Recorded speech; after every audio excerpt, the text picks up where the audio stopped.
A Câmara dos Deputados aprovou novas regras para o licenciamento ambiental.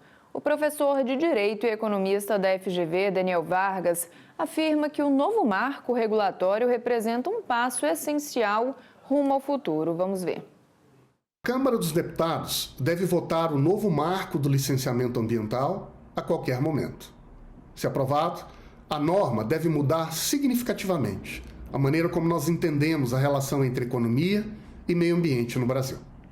Ao longo das últimas décadas, se estabeleceu no país a percepção de que o princípio básico para organizar essa equação é o combate ao risco ambiental. Na prática, qualquer empreendimento econômico que cause, ainda que um risco mínimo de impacto sobre a natureza, deve ser combatido. Não poderá ser licenciado, não poderá se estabelecer e deverá ser regulado e restringido pelo Estado. A consequência desse modo de visão foi considerado ao longo do tempo exagerado ou, quem sabe, ineficaz para a própria proteção da natureza. Um dos exemplos vem da Amazônia brasileira, uma região ambientalmente sensível e, portanto, que exige cuidado no estabelecimento de atividades econômicas, mas ao mesmo tempo rodeada por um conjunto de pessoas destituídas, imensamente pobres, que lutam e que esperam oportunidades econômicas para sobreviver e que, de outro modo, acabam sendo impelidas ou empurradas para atividades econômicas ilegais. Neste ambiente, tão ou mais importante do que combater o risco ambiental é construir uma economia próspera que gere renda e riqueza local. Um segundo exemplo vem do tratamento à energia na Europa. Nas últimas décadas, com a ideia de combater o risco à natureza e ao clima, a Europa passou a proibir a geração de energia nuclear. Indústrias nucleares foram desinstaladas, fechadas em países como a Alemanha. E, em troca, a energia que abastece a indústria e o consumo europeu passou a ser importada de países como a Rússia, o principal fornecedor de gás natural para a Europa.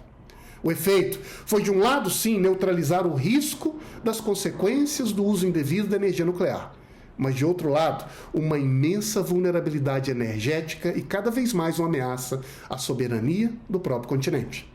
Agora, a Europa passa a reinterpretar, a reconceber a maneira como trata o equilíbrio ao meio ambiente e o combate ao suposto risco, para enxergar o risco ambiental como uma parte importante de uma equação mais abrangente, que deve também integrar na sua percepção e, sobretudo, a proteção do equilíbrio econômico e da soberania continental. O terceiro exemplo vem da própria realidade brasileira, em que o tratamento ambiental olha com indiferença a realidades econômicas mais ou menos próprias, empreendimentos que sejam maiores ou que sejam menores. Todo empreendedor com a sua atividade, uma vez identificado o risco à natureza, deve ser restringido.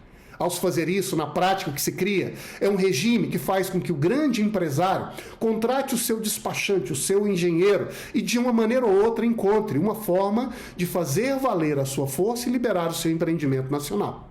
O pequeno, no entanto, ausente de recursos e carente de oportunidades, acaba morrendo na praia.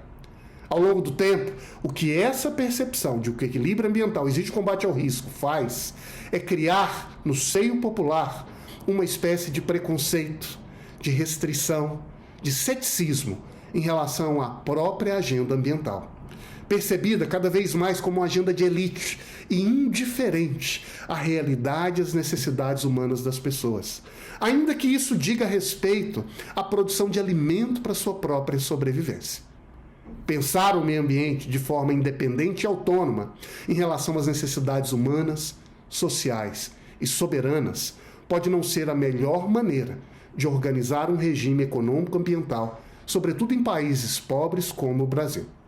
E é para enfrentar e resolver os excessos e abusos da antiga percepção que o novo marco do licenciamento ambiental promete um passo ao futuro, organizando um regime regulatório que olha para o meio ambiente com cautela, mas que o coloca ao lado de outros objetivos e percepções igualmente relevantes, que tem na sua base não a proteção à natureza custe o que custar, mas a valorização da vida humana, o que exige, acima de tudo, a geração de oportunidades, comida, energia e oportunidades de emprego e de renda para a sobrevivência.